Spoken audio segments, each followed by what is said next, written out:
Thank you very much, Mr. President. Ladies and gentlemen, good evening. Assalamu alaikum. Lovely to see you all here tonight. We are having a very entertaining night, are we not, with some very interesting things being said from the other side of the house tonight. Let me begin by saying, as a Muslim, as a representative of Islam, I would consider myself an ambassador for Islam, a believer in Islam, a follower of Islam and its Prophet. So, in that capacity, let me begin by apologizing to Anne-Marie for the Bali bombings. I apologize for the role of my religion and me and my people, for the killing of Theo van Gogh, for 7/7. Yes, that was all of us. That was Islam, that was Muslims, that was the Quran.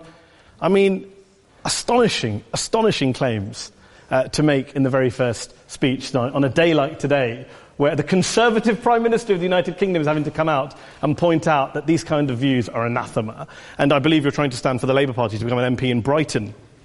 If you do, and you make these comments, I'm guessing you'll have the whip withdrawn from you, but then again, UKIP's on the rise, they'll take you, the BNP, they might have something to say about your views. This is what Mehdi Hasan always does. By the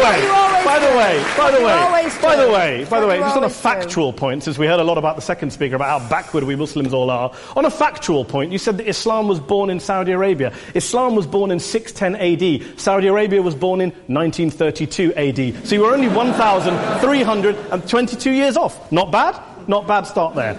Talking of maths, by the way, a man named Al-Khawarizmi was one of the greatest mathematicians of all time, a Muslim, worked in the golden age of Islam. He's the guy who came up with not just algebra, but algorithms. Without algorithms, you wouldn't have laptops. Without laptops, Daniel Johnson tonight wouldn't have been able to print out his speech in which he came to berate us Muslims for holding back the advance and intellectual achievements of the West, which all happened without any contribution from anyone else other than the Judeo-Christian people of Europe. In fact, Daniel David Levering, the author of the Pulitzer Prize-winning historian and author of The Golden Crucible, points out that there would be no Renaissance, there would be no Reformation in Europe without the role played by Ibn Sina and Ibn Rushd and some of the great Muslim theologians, philosophers, scientists in bringing Greek texts to Europe. As for this being our university, I will leave that to the imagination as to who is our and who is there. I studied here too. An astonishing set of speeches so far making this case tonight. A mixture of just cherry-picked quotes, facts and figures, self-serving, selective, a farrago of distortions, misrepresentations, misinterpretations, misquotations. Daniel talked about my article in the New Statesman, which got me a lot of flack, where I talked about the anti-Semitism that is prevalent in some parts of the Muslim community, which indeed it is. Of course, I didn't say in that piece that it was caused by the religion of Islam. In fact, modern anti-Semitism in the Middle East was imported from, finish the sentence, Christian, Judeo-Christian Europe, where I believe some certainly bad things happened to the Jewish people. In fact, Tom Friedman, Jewish-American columnist in the New York Times, told me in this very chamber last week that he believed, had Muslims been running Europe in the 1940s, 6 million extra Jews would still be alive today. So I'm not going to take lessons in anti-Semitism from someone who's here to defend the Judeo-Christian values of a continent that murdered 6 million Jews. Moving swiftly on. Yes. Absolutely. Well, I'm about to make that point. No, I'm about to make that point. You're right. I agree with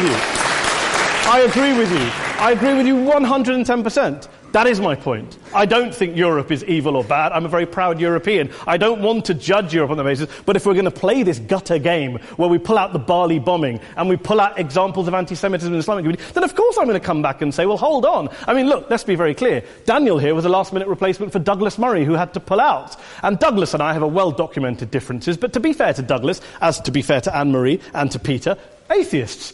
Atheists see all religions as evil, violent, threatening. What the problem I have with Daniel's speech is that Daniel comes here to write this robust defense of Christianity, forgetting that his fellow Christians, people who said they were acting in the name of Jesus, gave us the Crusades, the Spanish Inquisition, the anti-Jewish pogroms, European colonialism in Africa and Asia, the Lord's Resistance Army in Uganda, not to mention countless arson and bomb attacks on abortion clinics in the United States of America to this very day. I would like a little bit of humility from Daniel first before he begins lecturing other communities and other faiths on violence, terror and intolerance.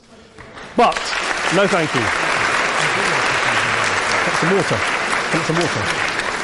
But I would say this, to address the gentleman's very valid point here, I'm not going to play that game.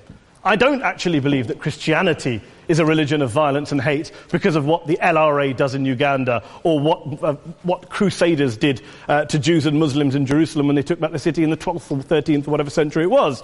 I believe that Christianity, like Islam, like pretty much every mainstream religion, is based on love and compassion and faith. I do follow a religion in which 113 out of the 114 chapters of the Quran begins by introducing the God of Islam as a God of mercy and compassion. I would not have it any other way. I don't follow a religion which introduces my God to me as a God of war, as some kind of Greek God of wrath, as a God of hate and injustice. Not at all. As Adam pointed out, you go through the Quran and you see the mercy and the love and the justice. And yes, you have verses that refer to warfare and violence. Of course it does. This is not a motion about pacifism. I'm not here to argue that Islam is a pacifistic faith. It is not.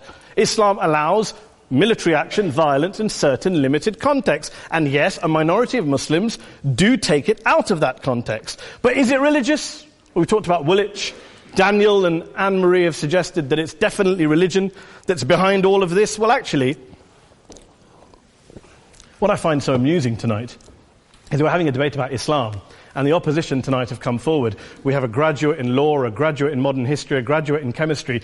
And, you know, I admire all of their intellects and their abilities, but we don't have anyone who's actually an expert on Islam, a scholar of Islam, a historian of Islam, a speaker of Arabic, even a terrorism expert or a security expert or a pollster, let alone to talk about what Muslims believe or think. Instead, we have people coming here, putting forward these views, putting forward these sweeping opinions. Listen to Professor Robert Pape of the University of Chicago, one of America's leading terrorism experts, who, unlike our esteemed opposition tonight, studied every single case of suicide terrorism between 1980 and 2005, 315 cases in total. And he concluded, and I quote, "There is little connection between suicide terrorism and Islamic fundamentalism or any of the world's religions. Rather, what nearly all suicide terrorist attacks have in common is a specific secular and strategic goal to compel modern democracies to withdraw military forces from territory that the terrorists consider to be their homeland."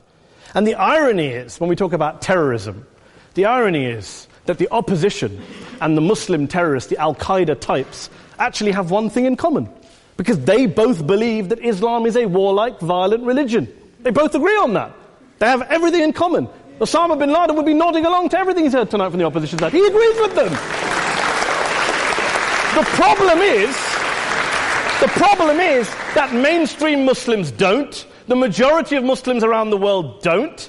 In fact, a gentleman here started quoting all sorts of polls. Gallup carried out the biggest poll of Muslims around the world of 50,000 Muslims in 35 countries. 93% of Muslims rejected 9/11 and suicide attacks. And of the 7% who didn't, they all, when polled and focus grouped, cited political reasons for their support for violence, not religious reasons. And as for Islamic scholars and what they say, well, Daniel talks about our University of Oxford. We'll go down to Oxford Centre for Islamic Studies, get hold of a man named Sheikh Afifi al-Akiti, who is a massively well-credentialed and well-respected Islamic scholar, who has studied across the world, who in the days after 7/7 published a fatwa denouncing terrorism in the name of Islam, calling for the protection of all non-combatants at all times, and describing suicide bombings as an innovation with no basis in Islamic law. Go and listen to Sheikh Tahir al-Qadri, one of Pakistan's most famous Islamic scholars, who published a 600-page fatwa condemning the killing of all innocents and all suicide bombings unconditionally without any ifs or buts. There's nothing new here. This is mainstream Islam, mainstream scholarship, which has said this for years. You don't go out and kill people willy-nilly in the high street or anywhere else, on a bus or a mall, based on verses of the Quran that you cherry-pick without any context, any understanding, any interpretation, or any commentary. Point of information. Please. Well, it doesn't happen, apparently. I didn't say it doesn't happen at all. I never said it didn't happen. I don't blame Islam. Yes, it's a very good point. And a lot of us are campaigning against that. And we're campaigning against it in the name of Islam. We're campaigning against it in the name of various interpretations of Islam. Anne-Marie comes and scares us with her talk of Sharia law. I would like to see the book of Sharia law. It doesn't exist. People argue over what Sharia law is. And you empower the extremists by saying there is only one version. You empower them all. I don't believe you took any interruptions, Anne-Marie, so I think you should stay there for a moment. Several countries. Here's what we're dealing with. Here's what we're dealing with. I took your point. Here we are dealing with a 1400-year-old global religion followed by 1.6 billion people in every corner of the world, a quarter of humanity, of all backgrounds, cultures, ethnicities. And yet the opposition tonight wants to generalize, stereotype, smear in order to desperately win this debate. And here's my question, if we're going to generalize and smear. If, okay, people say yesterday's bombers, and we've got to be careful, there's a trial going on, were yesterday's attackers, motivated by Islam? Big debate. I don't believe they were. Let's say they were. Let's say Faisal Shahzad, the Times Square bomber, was motivated by Islam. Let's assume, for sake of argument, that Richard Reeves, the shoe bomber, was motivated by Islam. If Islam is responsible for these killings, if Islam is what is motivating these people, and Islam is therefore not a religion of peace, a religion of war, then ask yourself this question: why aren't the rest of us doing it? Why is it such a tiny minority of Muslims are interpreting their religion in the way that the opposition claim they are? Let's assume there are 16,000 suicide bombers in the world. There aren't. Let's assume there are for the sake of argument. That's 0.001% of the Muslim population globally. What about the other 99.99% of Muslims who the opposition tonight either ignore or smear? The reality is that the rest of us aren't blowing ourselves up tonight. The reality is that the opposition came here tonight not worried about the fact that me and Adam might pull open our jackets and blow ourselves up tonight because we're followers of a warlike warrior religion which wants to take over Europe and Daniel's university. The issue is this.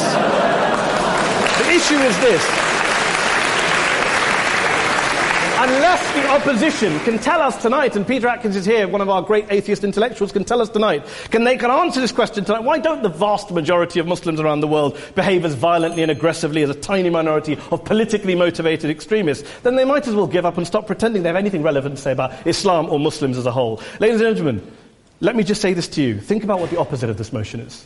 If you vote no tonight, think about what you're saying the opposite of this motion is. That Islam isn't a religion of peace, it's a religion of war, of violence, of terror, of aggression. That the people who follow Islam, me, my wife, my retired parents, my 6-year-old child, that 1.8 million of your fellow British residents and citizens, that 1.6 billion people across the world, your fellow human beings, are all followers, promoters, believers in a religion of violence. Do you really think that? Do you really believe that to be the case? They say that in the Oxford Union, the most famous debate was in 1933 when Adolf Hitler looked out for the result of the King and Country motion, where they voted against fighting for King and Country, and Hitler was listening out for the result. Well, tonight, 80 years on, there are two groups of people around the world who I would argue are waiting for the result of tonight's vote. There are the millions of peaceful, non-violent, law-abiding Muslims both in the UK, Europe, Asia, Africa and beyond, who see Islam as the source of their identity, as a source of spiritual fulfillment, of hope, of solace.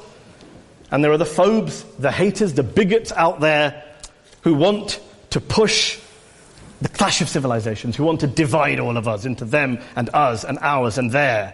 Ladies and gentlemen, I urge you all not to fuel the arguments of the phobes and bigots. Don't legitimize their divisions. Don't legitimize their hate. Trust those Muslims who you know, who you've met, who you hear, who don't believe in violence, who do want you to hear the peaceful message of the Quran as they believe it to be taught to the majority of Muslims, the Islam of peace and compassion and mercy, the Islam of the Quran, not of Al-Qaeda. Ladies and gentlemen, I beg to propose this motion to the House. I urge you to vote yes tonight. Thank you very much for your time.